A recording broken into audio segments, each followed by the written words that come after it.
Bom dia, irmãos.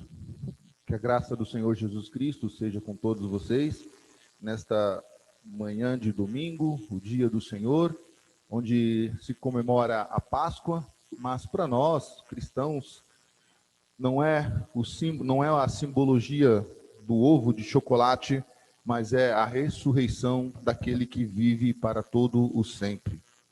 Que Deus nos abençoe, que o Senhor fale ao nosso coração através da sua palavra que leremos agora na carta de Paulo, na primeira carta de Paulo aos Coríntios, capítulo 1, dos versículos 1 até o versículo 25. Leiamos a palavra do Senhor. Paulo, chamado pela vontade de Deus para ser apóstolo de Cristo Jesus, e o irmão Sóstenes. A igreja de Deus que está em Corinto, aos santificados em Cristo Jesus, chamados para ser santos, com todos os que em todos os lugares invocam o nome do Senhor Jesus Cristo, Senhor deles e nosso. Que a graça e a paz de Deus, nosso Pai, e do Senhor Jesus Cristo estejam com vocês. Sempre dou graças ao meu Deus por vocês, por causa da graça de Deus que foi dada a vocês em Cristo Jesus. Porque em tudo vocês foram enriquecidos nele, em toda a palavra e em todo o conhecimento. Assim como o testemunho de Cristo tem sido confirmado em vocês, de maneira que não lhes falte nenhum dom, enquanto aguardam a revelação de nosso Senhor Jesus Cristo. Ele também os confirmará até o fim, para que vocês sejam irrepreensíveis no dia de nosso Senhor Jesus Cristo.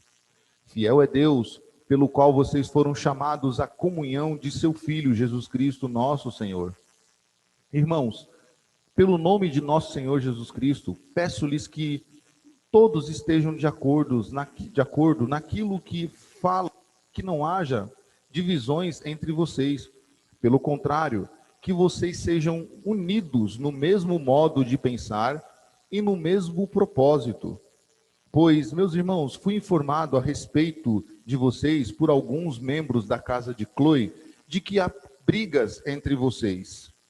Refiro-me ao fato de cada um de vocês dizer: eu sou de Paulo, eu sou de Apolo, eu sou de Cefas, eu sou de Cristo. Será que Cristo está dividido? Será que Paulo foi crucificado por vocês? Ou será que vocês foram batizados em nome de Paulo? Ou graças a Deus ter batizado nenhum de vocês, exceto Crispo e Gaio, para que ninguém diga que vocês foram batizados em meu nome. Batizei também a casa de Estéfanas, além destes, não me lembro se batizei algum outro. Certamente a palavra da cruz é loucura para os que se perdem, mas para nós que somos salvos, ela é o poder de Deus. Pois está escrito: destruirei a sabedoria dos sábios e aniquilarei a inteligência dos inteligentes. Onde está o sábio? Onde está o escriba? Onde está o questionador deste mundo? Não é fato que Deus tornou louca a sabedoria deste mundo? Visto que, na sabedoria de Deus, o mundo não o conheceu por sua própria sabedoria. Deus achou por bem salvar os que creem por meio da loucura da pregação. Porque os judeus pedem sinais e os gregos buscam sabedoria. Mas nós pregamos o Cristo crucificado, escândalo para os judeus, loucura para os gentios. Até aí o 23. Oremos ao Senhor. Pai soberano, graças te damos pela tua palavra, que é viva, eficaz e mais penetrante do que espada alguma de dois gumes. E ela, e somente ela, Senhor, é capaz de penetrar na profundidade do homem e fazer aquilo que lhe apraz, aquilo que lhe agrada, ó Deus Santo. Pedimos a tua palavra, Senhor, ouvida agora, neste momento, pelos que aqui estão presentes, Senhor, mas pela quantidade de pessoas que nos ouvem agora e nos assistem, Senhor, pelas mídias sociais, que a tua palavra chegando em cada ouvido, Senhor, entre e penetre o coração. E coração, Senhor, venhamos praticá-la para a glória e louvor do teu santo, poderoso e eterno nome. Amém. Meus irmãos, hipoteticamente, imagine aí, né, uma partida de futebol, dois clubes ou então duas seleções aí, numa final de campeonato, seja aí uma Copa do Mundo, uma Libertadores de América, ou mesmo um campeonato nacional. E, de repente, né, os times entram em campo, tudo organizadinho, bonitinho, mas um dos times, os 11 jogadores, todos eles pensam e estão prontos para começar o jogo, e cada um pensa, eu vou resolver o jogo. Do goleiro ao ponta esquerda. Cada um deles pensando consigo, assim que começar o jogo, assim que a bola rolar, que o juiz apitar, eu vou decidir o jogo, eu vou fazer tudo sozinho. Então o jogo começa, a partida começa, o juiz apita o início da partida, e então bola rolando, e cada um, então, daquele time, né, naquela final de campeonato, começa a querer resolver. Pega a bola, sai em disparada, não toca para ninguém e chuta para o gol. O goleiro, mesma coisa, os laterais, né, o miolo de zaga, o meio-campo e o ataque começa a jogar sozinho. Qual será o resultado desse time? Né? Esse time certamente não vai ter êxito. Né? Em contrapartida, do outro lado, o mesmo time pensa, nós vamos jogar em conjunto e vamos ganhar. Eu vou pegar a bola, vou tentar criar uma jogada para que o meu centroavante faça o gol. E o goleiro diz, eu vou procurar ajudar a minha equipe de defensores e vou procurar alinhá-los e orientá-los aqui atrás para que a bola não chegue até aqui. E se chegar, eu defendo. Então, este time que está mais organizado, com certeza, ele será o vencedor e logrará o campeonato, né, e erguerá a taça de campeão, porque foi um time organizado, onde todos tinham um pensamento em comum, ganhar como equipe, né, ganhar como uma equipe organizada. Em contrapartida, o outro não, os outros estavam pensando somente no seu bem próprio, no seu bem comum. O que nós acabamos de ler é mais ou menos isso que está acontecendo em Corinto, né? É mais ou menos isso, uma igreja extremamente espiritual, elogiada pelo apóstolo Paulo, mas o que está acontecendo aqui é o que o Dr. Tim Keller fala no seu livro Ego Transformado. O que está acontecendo aqui em Corinto é um ego inflamado por parte de muitos membros da igreja, que acabam, então, dividindo, né, o corpo ali, tendo partidarismos e tendo, então, escolhas pessoais sem levar em consideração o conjunto da igreja. Então, Paulo, ele começa essa carta, então ele divide em 3 perícopes, né? Ele se apresenta, então ele faz as ações de graça, e por fim, Paulo exorta a igreja do real problema que está acontecendo. Ele inicia a carta dizendo que o chamado dele, é importante entendermos isso, Paulo está escrevendo para uma igreja que tem problemas de relacionamento, uma igreja que não está unida, uma igreja que está desunida, e o nome dele também está rolando por ali, porque existem pessoas que preferem Paulo ao invés de Apolo, ou preferem Pedro, ou preferem o próprio Cristo. Então, Paulo, ao remeter essa carta, ele faz questão de mostrar ou evidenciar o seu chamado. E ele diz, então, começando a carta, que ele foi chamado segundo a vontade de Deus para ser apóstolo de Cristo Jesus. Né? Então, ele já começa a carta dizendo, eu não estou aqui por partidarismo, eu não estou aqui para defender a ala que levanta a bandeira que eu sou de Paulo, mas eu estou aqui, né, eu estou fazendo a obra porque Cristo me chamou segundo a sua soberana vontade, para que eu fosse apóstolo de Cristo. E ele escreve então a essa igreja, que é considerada uma igreja bem interessante, o caráter da igreja de Corinto. É uma igreja que ela evidencia dons espirituais. Você vai achar dons espirituais aqui. Alguns estudiosos dizem que essa igreja de Corinto, ela conseguiu abarcar quase que todos os dons espirituais. Essa igreja possuía, então, uma grande espiritualidade e demonstrava isso nos dons sobrenaturais e espirituais. Porém, esta igreja também ela tem os piores problemas, podemos assim dizer, de todas as igrejas da Ásia Menor. Essa igreja tem problemas de relacionamento, ela tem problemas de ocultação de pecado, ela tem muitas coisas que acabam entristecendo o apóstolo Paulo. Então, Paulo, ele faz questão, então, de já começar a sua narrativa, mostrando a esses irmãos que, para ele, apóstolo Paulo, não há interesse nenhum de que alguém carregue a sua bandeira, ou levante a sua bandeira, elogiando ou exaltando a pessoa do apóstolo Paulo. porque o próprio se coloca como alguém que está ali na igreja segundo a vontade de Deus. E ele continua então dizendo que esta igreja de Corinto, ele escreve esta igreja aos que foram santificados em Cristo Jesus e com um propósito, né? Eles foram santificados em Cristo Jesus e foram chamados para ser santo. E aqui nós temos que pensar, né? Por que Paulo está escrevendo isso? Que a carta à igreja de Corinto, aos que foram santificados em Cristo, né?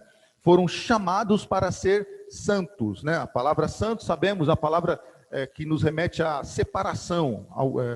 Paulo está dizendo então para eles, vocês não foram chamados para criar partidos, né? Para dividir, mas vocês foram chamados para ser santos, né?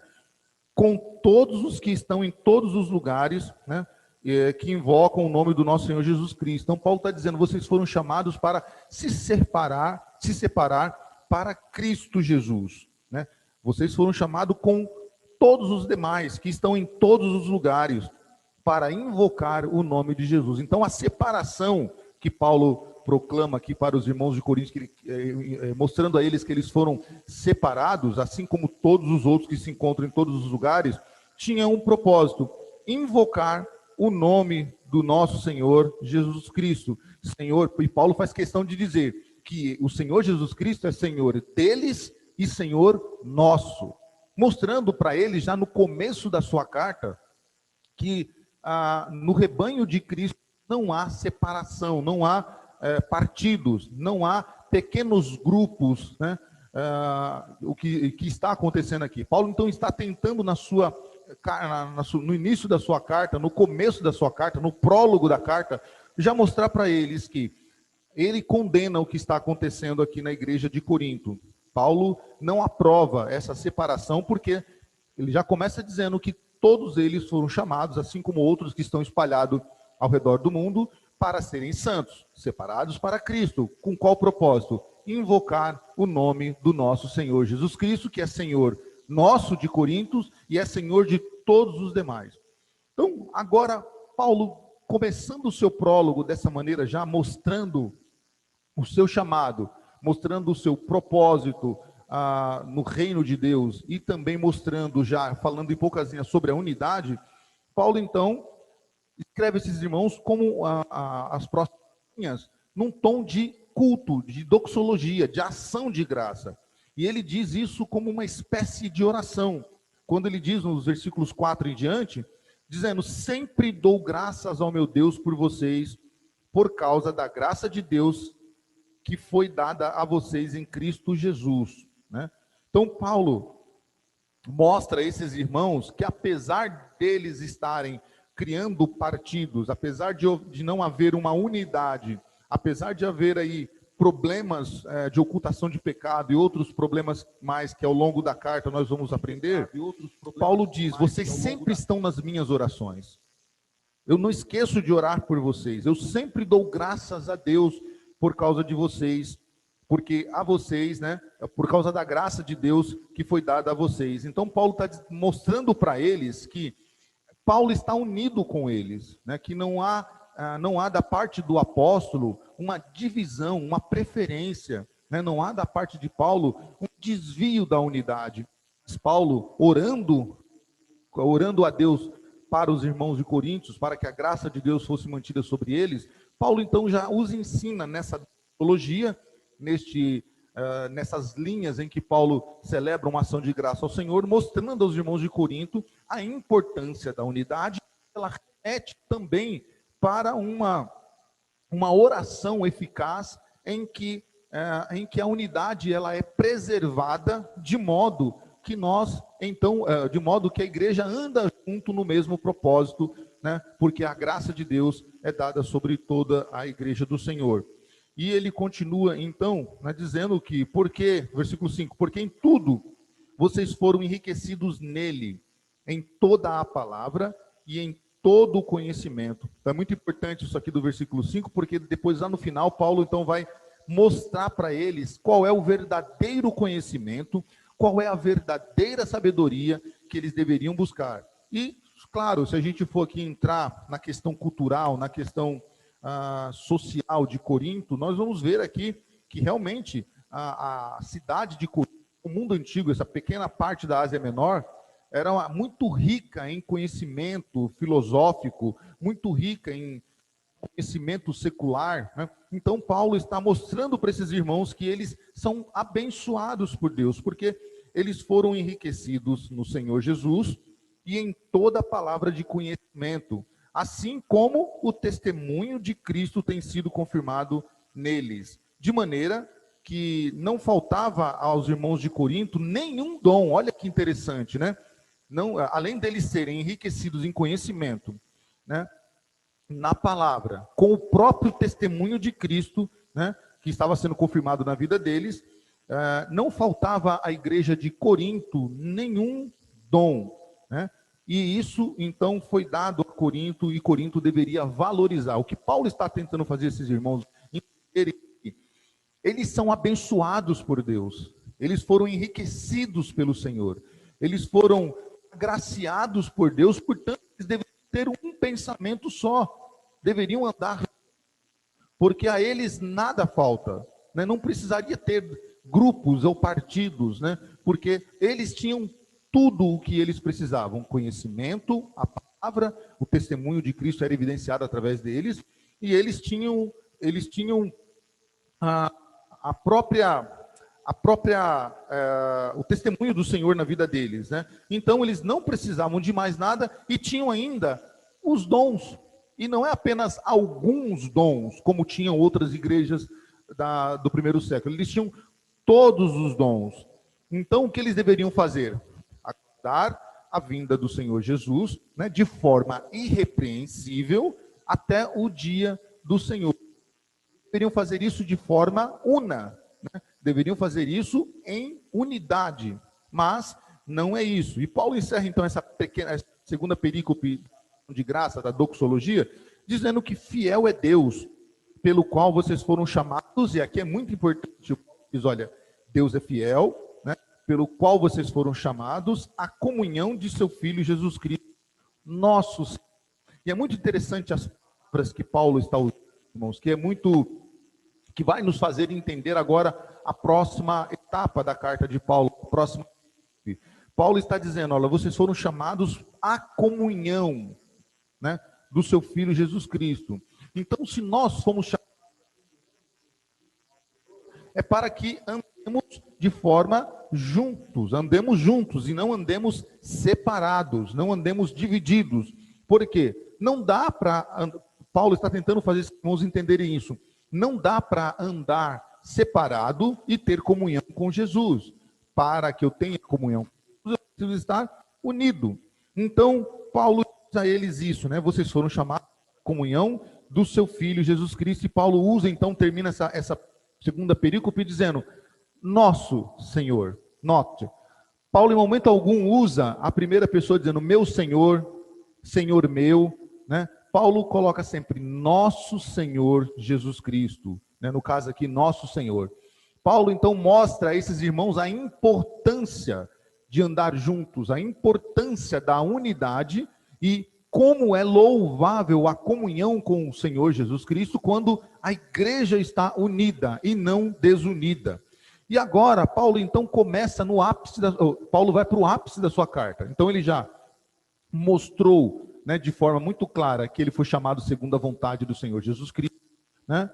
E que essa igreja de Corinto, eles precisavam entender que eles foram chamados para a unidade, e eles foram agraciados com Deus com sabedoria, palavra, o testemunho de Jesus que era evidenciado na vida deles, que não faltava a eles nenhum dom. Portanto, eles tinham tudo o que eles precisavam para ser uma igreja eficaz.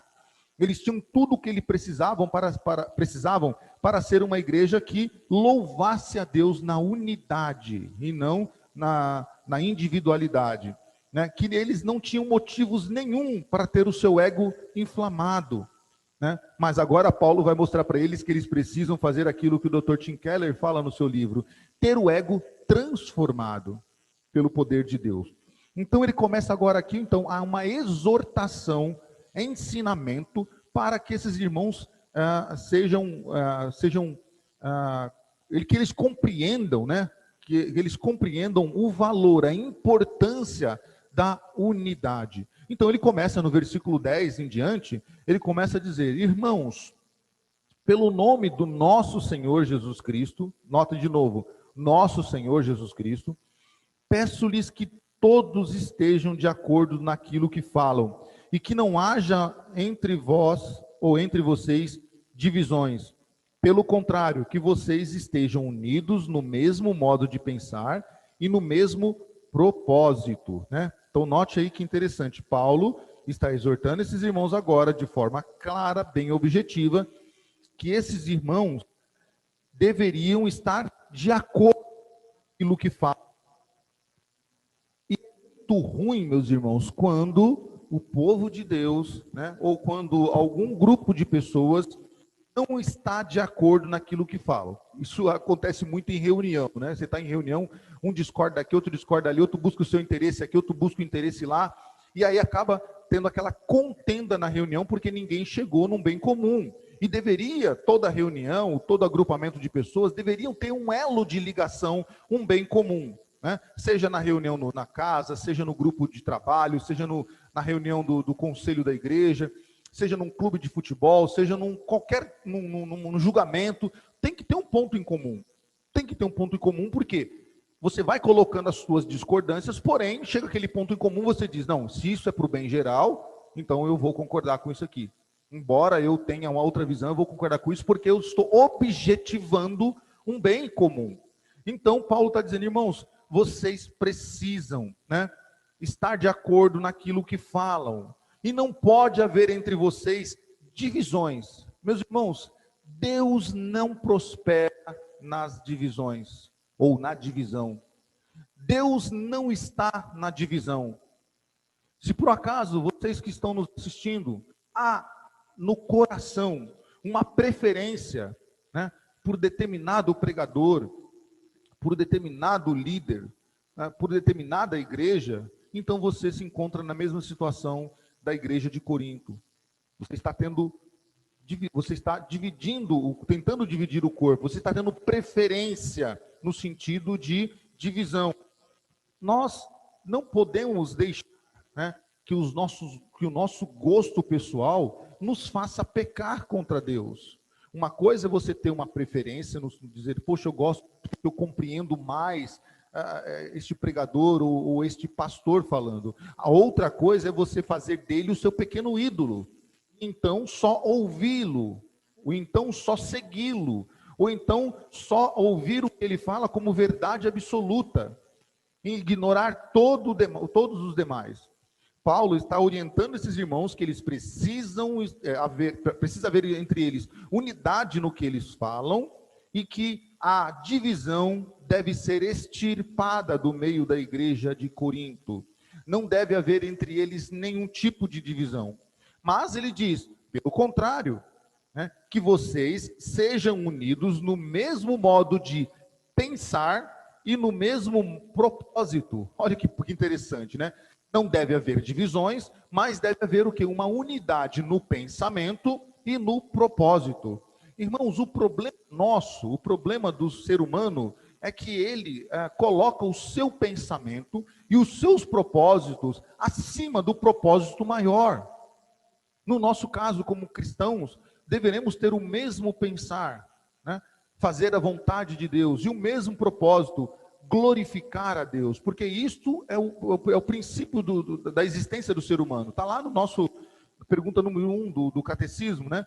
Temos um propósito estabelecido pela palavra de Deus, dar glória a Deus, e o nosso pensar deve ser fazer a vontade.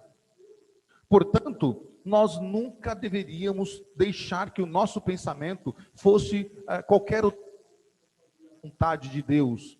E nós não deveríamos ter nenhum outro propósito com o corpo de Deus, a não ser dar glória ao Senhor. Então, meus irmãos, o Paulo está orientando ao Senhor aqui é isso, orientando os irmãos de Corinto é isso. Tenham a mesma maneira de pensar. Tenham o mesmo propósito. Porque, irmãos, quando isto não acontece, você precisa ressignificar a tua posição de cristão. Se você frequenta uma igreja há tanto tempo e você não fala com pessoas na igreja, ou você tem discordância sobre o corpo da igreja local, você precisa, então, de um aconselhamento, você precisa pedir perdão ao Senhor, e você precisa ressignificar a tua posição de cristão. É inconcebível, né? Inconcebível, mediante a palavra de Deus, que numa igreja local haja divisões, haja contendas e não haja unidade, né? Nós não podemos ter discordâncias que afetem o propósito como igreja. Nós podemos ter discordância, um gosta de azul, outro gosta de amarelo, um gosta de pão, outro gosta de, sei lá, de bolacha, um gosta de carne, outro não gosta, e assim vai para a questão cultural, para a questão política, para as questões musicais e por aí vai. Mas nós não podemos deixar que, como igreja local, né, o propósito maior seja apequenado pelo propósito pessoal, né? Então nós precisamos quebrar, precisamos anular de nossas ações com a leitura da palavra, com uma busca incessante ao Senhor, para que Deus então transforme o nosso ego, para que o Senhor nos mude segundo a sua palavra, para que possamos então ter o mesmo pensamento e ter os mesmos propósitos, o mesmo propósito, que é glorificar a Deus, e a mesma maneira de pensar, que é fazer a vontade do Senhor. E Paulo continua então dizendo isso, meus irmãos, fui informado, e aqui o problema, que agora nós vamos identificar o problema. Paulo então falou do seu chamado, que ele não fazia parte de nenhum grupo.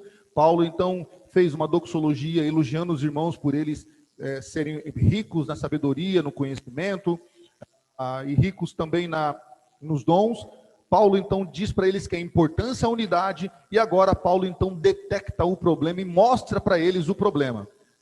É como se Paulo estivesse dizendo assim: eu não estou falando por falar, eu vou mostrar para vocês o que vocês estão fazendo, que é muito importante na exortação.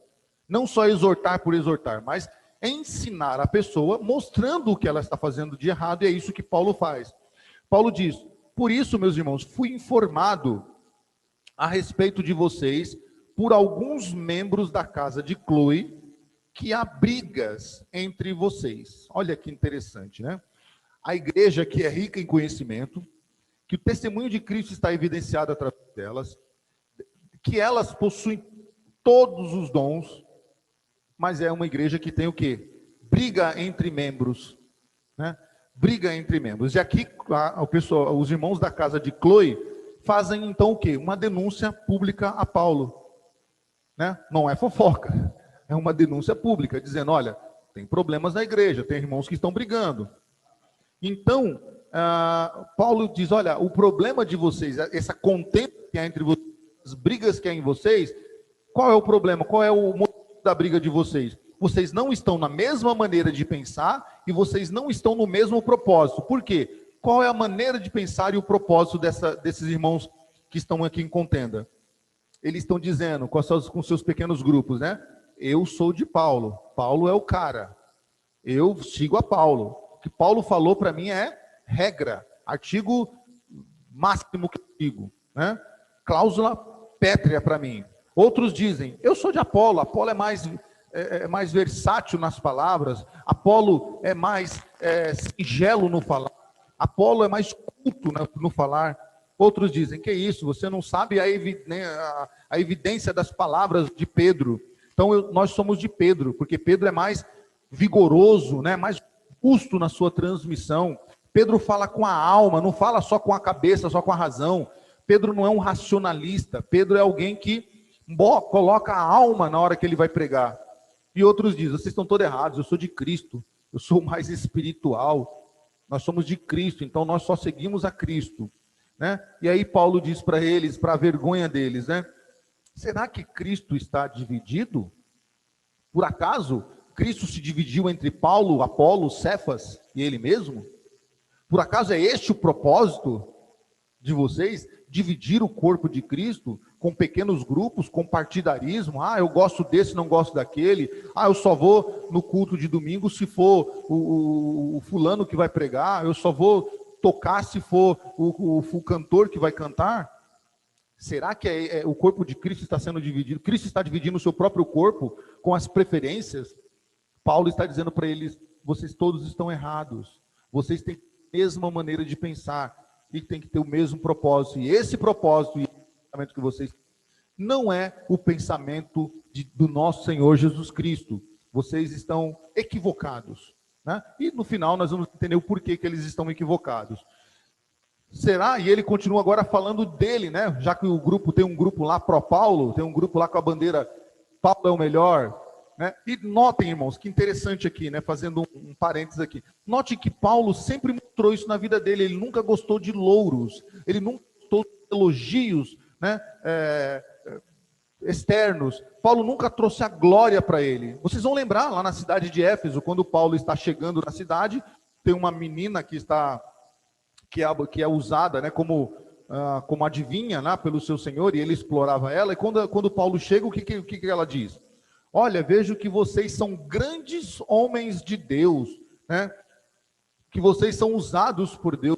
E faz aquele elogio para Paulo que qualquer um desses pseudos pastores ou pregadores dos dias de hoje se encheriam, inflamariam o seu ego dizendo, é de Deus, essa revelação é de Deus, foi Deus que usou a boca dessa pessoa para falar, porque Deus usa as mulas, Deus usa até mesmo os ímpios para elogiar, para falar as verdades. E ainda até desviam, né? Até mudam o sentido da frase de João Calvino, dizendo, toda verdade é verdade de Deus. A pessoa falou aquilo que é verdade. Paulo dizem, o que Paulo faz? Qual é a atitude de Paulo? Ele vai lá e repreende um demônio que está na boca daquela menina. Paulo era um homem de Deus? Era um homem de Deus, né? Mas Paulo, ele discerniu que aquilo ali não era o propósito dele, não era o propósito de Paulo ser elogiado pelas pessoas, não era o propósito de Paulo receber louros, porque Paulo vai dizer depois lá, né, que o propósito de Paulo é que ele diminua e Cristo cresça, né? O propósito de Paulo é que o Senhor fique sempre evidenciado e Paulo seja sempre diminuído. E é isso que ele vai fazer aqui agora para o grupo pró-Paulo, para o grupo que está defendendo o apóstolo Paulo. Paulo vai dizer então, será que Paulo foi crucificado por vocês? Ou será que vocês foram batizados em nome de Paulo? Né? Quem é Paulo? Né? Paulo vai dizer para eles, quem é Paulo? Né? Quem é Paulo para que vocês aí gastem tempo, gastem saliva, para que vocês pequem dessa maneira, dividindo o corpo de Cristo, dizendo que Paulo é alguma coisa? Quem é Paulo? Vocês foram batizados no meu nome, por acaso? Né? Vocês foram crucificados por minha causa? E ele diz, eu agradeço a Deus porque não batizei muitos aí, a não ser alguns, né? Ele coloca aqui Crispo, Gaio, depois ele fala da casa de Estéfanes, né? Mas ele diz, olha, só foram esses aí, né? E pronto, porque o meu ministério não é para batizar pessoas, né? Mas para pregar o evangelho, para transmitir as boas novas do reino de Deus, né? E ele diz ainda, vocês que são tão em sabedoria, têm sabedoria, são tão inteligentes, têm todos os dons, Deus me chamou para pregar, não com sabedoria de palavra, né? E quem está falando aqui, o apóstolo Paulo, era um homem extremamente culto, né? um homem que dominava a lei, né? Os livros do Antigo Testamento, era um homem que debatia com os epicureus, né? Um homem versátil nas palavras, um homem culto, um homem capaz de travar embates filosóficos e teológicos com qualquer um. Mas ele diz, Deus não me chamou para pregar com palavra de sabedoria. Por quê, Paulo? Seria a pergunta. Para que a cruz de Cristo não se anule. Então Paulo está decepcionando o grupo dele. Paulo está então fazendo com que eles abaixem as cabeças e fiquem envergonhados, dizendo, quem é Paulo? Por acaso eu morri por vocês? Foi eu que fui crucificado? Eu batizei alguém? Vocês batizam alguém em meu nome? Foi batizado alguém em meu nome? Eu não prego aqui com sabedoria, não prego aqui com palavras humanas, porque eu não quero que a cruz de Cristo seja anulada, né? Não quero que a cruz de Cristo seja anulada, seja sobressaída pelo meu nome. Não, meu nome tem que ser sempre abaixo, né?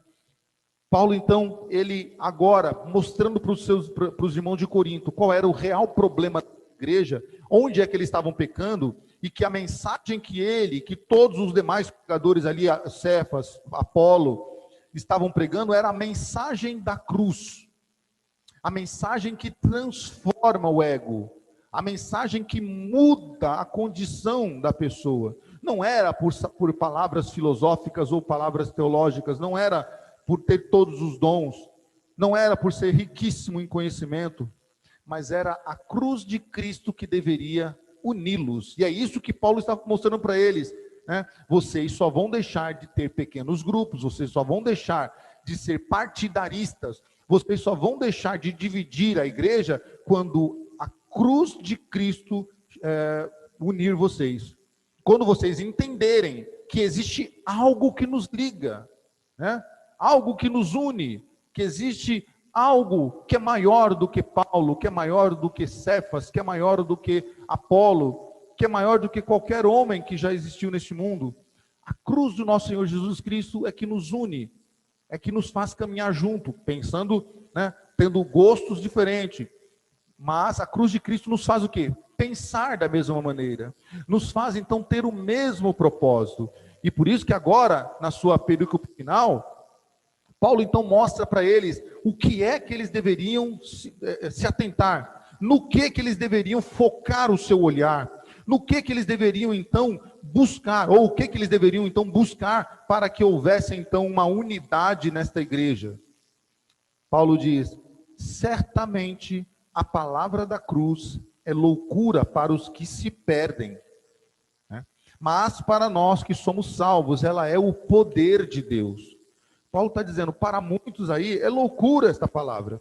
Esse negócio de unidade, esse negócio de Cristo ressurreto. Vejamos pelos dias de hoje, meus irmãos. Hoje as pessoas comemoram então o dia da Páscoa e celebram o coelho, celebram chocolates e trocam aí presentes, trocam chocolates. As nossas crianças estão sendo enveredadas, estão sendo desensinadas, né?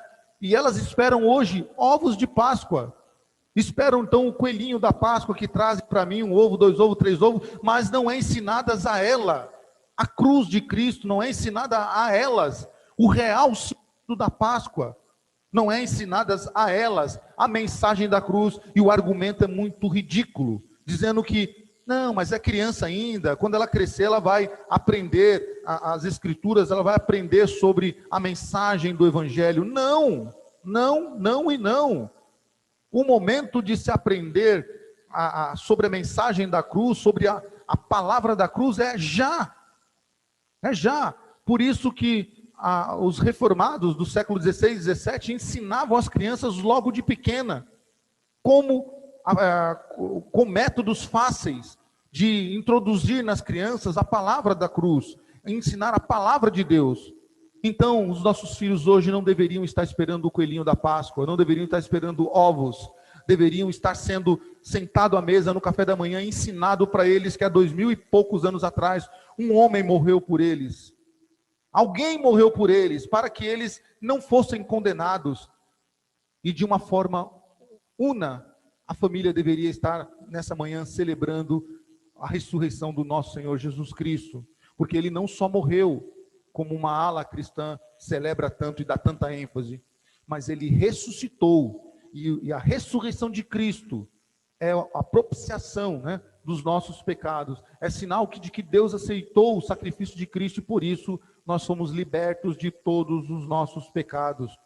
Paulo diz, isso é loucura para o mundo não consegue compreender isso, os que se perdem não conseguem compreender isso, mas nós que fomos salvos, esta mensagem é poder de Deus. Por quê, Paulo? Seria a pergunta. Paulo responde, porque está escrito, a sabedoria dos sábios, e aniquilarei a inteligência dos inteligentes. E Paulo agora aqui vai usar, né? Onde está o sábio? Onde está o sábio? Cadê o sábio nessa hora? Né? Porque a cruz, ela anula a inteligência humana, ela aniquila a inteligência humana, ela acaba com a sabedoria do sábio. E a pergunta é, onde está o sábio agora? Cadê ele? Cadê o escriba? Onde está o questionador deste mundo? Não é fato que Deus tornou louca a sabedoria deste mundo, Deus confundiu a sabedoria deste mundo, né? Deus então deu um checkmate nos sábios e nos questionadores, né? Porque a sabedoria de Deus, né? Paulo vai dizer que, visto que na sabedoria de Deus o mundo não o conheceu por sua própria sabedoria. Isso é muito interessante. O mundo não conseguiu compreender quem é Jesus Cristo pela sua própria sabedoria, porque Deus achou por bem salvar os que creem por meio da loucura da pregação. Então nós que fomos atraídos para o mesmo corpo, para que nós tenhamos o mesmo pensamento e o mesmo propósito, o que nos atraiu não foi o conhecimento humano, não foi a sabedoria humana, porque Deus Pai, segundo os seus decretos, entendeu e achou por bem que nós fôssemos atraídos a Ele pela pregação, né, da cruz, pela loucura da pregação, né, com a mensagem da cruz. Por quê? E aí ele explica, finalizando a carta, para que os irmãos de Corinto entendam. Por quê? Uma ala pedia sinais. Nós vemos isso nos evangelhos, quando os discípulos constantemente pedem sinais a Jesus. Mateus 24, por exemplo, é um texto que fala isso, né? Tomé está sempre pedindo sinal, e outros discípulos também. Então, os judeus pedem sinais. Os gregos vão buscar o quê? Precisamos conhecer, então, pela sabedoria. Precisamos compreender pelo raciocínio sobre este Cristo crucificado. Mas, para nós, né, Paulo está dizendo que temos o mesmo pensamento, o mesmo propósito, mas nós não pregamos sabedoria humana. Nós não pedimos sinais como se fazem nos dias de hoje. Se Cristo está comigo, então tem que ter um sinal, que essa pessoa pague, né? Se Cristo realmente me ama, que aconteça uma coisa. Nós não precisamos disso.